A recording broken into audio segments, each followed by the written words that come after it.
Hey, I'm Katie with WTI, and my doggo loves dog chits.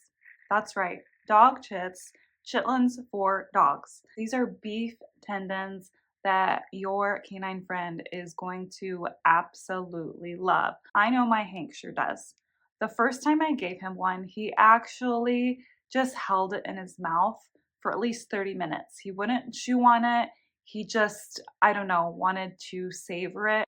But then he couldn't take it anymore and he just devoured it. I would say that these are crunchy, not because I have eaten them, but because I can hear him crunching on them. And it's something that he fully devours. I don't have to worry about finding little pieces laying around all soggy. He will actually chew it up and swallow it without any problems. But the moment I open them, he comes running.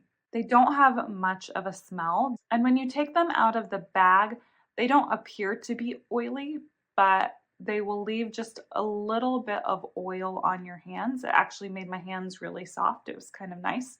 Overall, I would say my dog gives these a 10 out of 10, and that's my point of view.